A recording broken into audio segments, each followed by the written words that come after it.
On va le voir d'abord, quoi. Ok. On va voir maintenant qui est d'abord. Regarde la caméra. On va le voir et puis nous, on commence. Alléluia, papi, alléluia, maman. Alléluia. Maintenant qu'elle aussi te dit Alléluia, alléluia. Alléluia. Comment allez-vous? Ouais, on est là, on se Bien. débrouille. Bon, grâce à Dieu. Alléluia. Alléluia.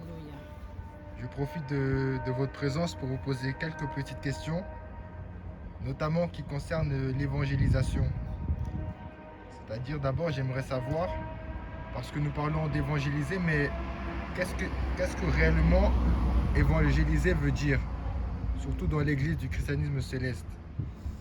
Évangélisation, évangéliser, évangile. Évangéliser, ça vient du mot, du mot évangile, qui veut dire parler de la bonne nouvelle. L'évangile, ça concerne surtout la partie de la Bible qu'on appelle Nouveau Testament. Parce que la Bible est composée de l'Ancien Testament et du Nouveau Testament. Et ce que la plupart des hommes aujourd'hui et des églises utilisent, c'est le Nouveau Testament, la deuxième partie de la Bible. Mais les deux ne sont pas dissociables, on ne peut pas les dissocier. Parce que si je prends l'exemple de Joël 2, verset 28 à 30, qui parle des dons, le don de la vision, la prophétie, du songe. Et quand on va aussi dans Actes des Apôtres 2, à partir du verset 17, dans le Nouveau Testament, on en trouve. Et quand on va dans 1 Corinthiens 12, on parle des dons du Saint-Esprit là également. Donc, évangéliser, c'est aller parler de l'évangile, c'est-à-dire la partie où le Seigneur Jésus-Christ a été mis en relief. On a dit Jésus-Christ, par rapport à l'Ancien Testament, où on parlait de lui comme étant l'ange de l'Éternel. Pas un ange de l'Éternel, mais l'ange de l'Éternel. Et encore, quand on retourne dans Proverbe 8, à partir du verset 22, lui-même là a parlé. Il a parlé en tant que Jésus, mais sous le couvert de l'ange de l'Éternel, il a parlé de lui là. Il a dit qu'avant tout, il était là. Or, si on retourne dans l'Évangile selon Saint Jean, chapitre 1, on a dit, au commencement était la parole. La parole était avec Dieu, et que la parole a été faite chair. Et cette chair-là, c'est Jésus-Christ, on l'a vu. Philippe lui a dit, mais maître, montre-nous qui est Dieu. Il dit, comment? Donc, depuis que je suis avec vous, vous ne savez pas que celui qui m'a vu a vu Dieu. Et en même temps, quand on retourne dans Colossiens chapitre 1, le verset 22, on parlait de lui. On dit que le Dieu nous a emmenés dans le royaume de l'amour de son Fils. Et que lui, il est l'image de Dieu. Le Christ, il s'est précisé là, l'image de Dieu. L'image, le premier-né d'entre les morts. Il a dit, et selon les évangiles, les gens n'arrivaient pas à savoir qui était le Christ parmi ses disciples. Il a fallu Judas Iscariote, par un baiser, pour le montrer aux gens, à ses ennemis, pour dire, ah voilà, c'est lui là, c'est cela. Donc c'est de lui que nous parlons, évangéliser. Et la première évangélisation dans ce sens a commencé avant. Ça a commencé même avant, quand Jésus avait donné le pouvoir à ses apôtres, il les a envoyés 2 à 2 pour aller parler. Il a parlé, il y a eu des délivrances, des guérisons miraculeuses, des miracles, etc., etc. Et puis ensuite, maintenant, quand il allait partir, il a soufflé sur eux, il a dit, et ce jour-là, Pierre a pris la parole. Et il a fait une évangélisation maintenant officielle pour tout le monde. Et la conclusion a été que le nombre des croyants de ce jour, on ne parlait pas encore des chrétiens, le nombre des croyants ce jour, leur nombre a augmenté par ce qu'ils ont vu. C'est cela, évangéliser. Aller parler de la bonne parole, évangile. Le prophète Oshopha, il le faisait et il a beaucoup fait. Il a fait des croisades et il a fait des réunions populaires. temps au Bénin, en Côte d'Ivoire dans le temps, et il a fait ça aussi au Nigeria. Surtout, il était beaucoup plus libre là-bas. Il était beaucoup libre, surtout à Ropac, là. Les gens l'ont écouté, etc., etc. Voilà ce que c'est que évangéliser, parler de la parole, surtout du temps du Christ. Or, c'est en rapport avec l'Ancien Testament aussi. Donc, l'un n'est pas sans l'autre, etc., etc. Que le nom de l'Éternel soit béni. Amen. Voilà, c'est pas que ce que tu en dis, toi. Ce matin, avec le frère Judas, sans savoir qu'on aurait abordé ce thème, on en a parlé, parlant de l'évangélisation, de comment l'évangélisation était faite par le passé et de pourquoi nous avons eu cette grâce de l'Église du christianisme céleste au Bénin.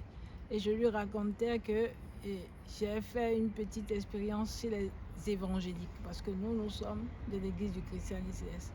Mais il y a eu un moment où je n'arrivais pas à aller à l'église, n'ayant pas une paroisse à côté de moi, et je suis allée chez les évangéliques. Et j'ai vu comment ils utilisent la parole évangélisation. Et je lui ai dit aussi que plusieurs fois, ils arrivent à dissocier l'Ancien Testament du Nouveau Testament. Eux, ils utilisent plus la partie nouvelle, où on parle de Jésus-Christ, parce qu'ils disent que Christ est venu abolir la vieille partie.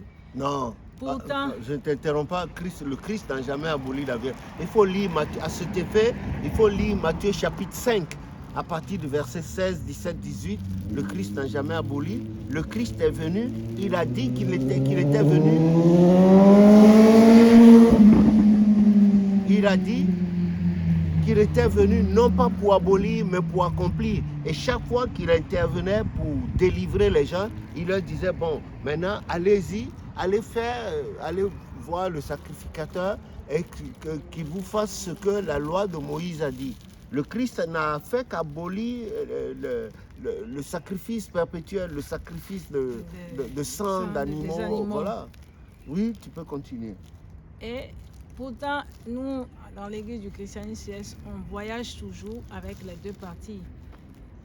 On utilise aussi bien la partie l'Ancien Testament que le Nouveau Testament. Notre manière d'évangéliser, ce n'est pas la même chose, parce que nous ne faisons pas des croisades, comme au temps de Papa Ochofa. Papa Ochofa était Papa Ochofa. Je ne sais pas s'il y a quelqu'un encore qui aura cette grâce de faire. Non, des gens en font, mais pas avec la même intensité. Des gens se mettent ensemble pour essayer de faire quelque chose du genre. Oui. Mais moi, je me réfère à Papa et à son à ses témoignages. J'ai vu de l'évangélisation, j'ai vu aussi au Bénin, il y a eu des devanciers qui ont tenté de mettre des bâches, des tentes et de parler de Dieu, d'utiliser l'église du christianisme céleste pour parler de l'église du christianisme céleste, pour parler de la Bible. Mais il a souvent été difficile parce que nous sommes une église particulière. Quand nous évangélisons de nous-mêmes, de comment nous vivons notre foi, de comment nous vivons l'intérieur, nos intérieurs, notre vie interne de l'église, notre vie externe de l'église, qui est toujours, elle voyage avec la Bible. Quand tu regardes, tu lis, je n'ai pas beaucoup de versets en tête, mais je sais que quand tu regardes beaucoup de parties de la Bible, tu vois que l'église du christianisme voyage sur ces parties de la Bible. Notre vie est identique. Donc nous, par exemple, moi j'appelle l'évangélisation, me référant à l'église du christianisme, c'est notre quotidien. Ce que nous vivons tous les jours, c'est une manière d'évangéliser, notre manière d'adorer, notre manière de parler, notre manière de nous aimer les uns les autres, notre manière de nous appeler, notre manière de manger, la manière même dont nous cuisinons, c'est une manière d'évangéliser. C'est ce que Christ nous a laissé. C'est ce que je peux te dire.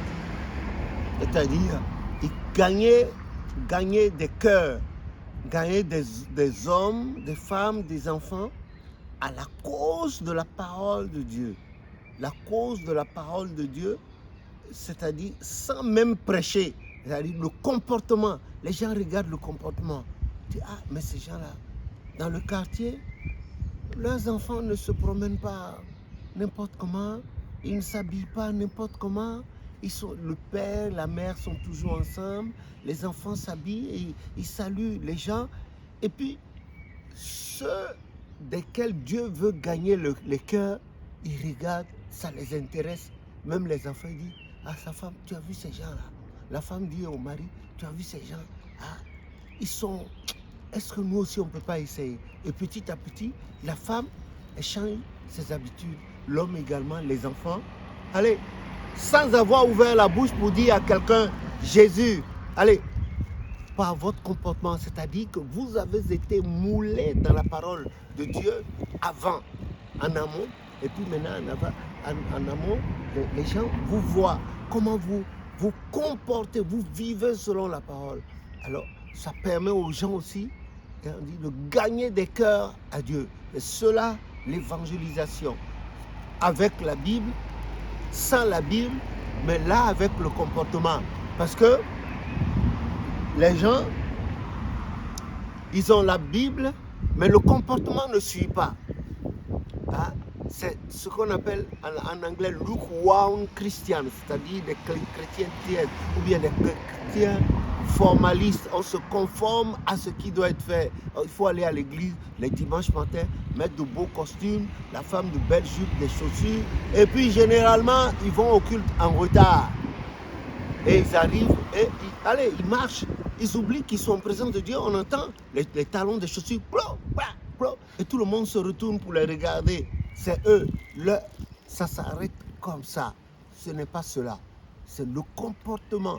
Et le comportement doit être profond et sincère en nous. Malheureusement pour nous aujourd'hui, la société dans laquelle nous vivons fait que la foi, le comportement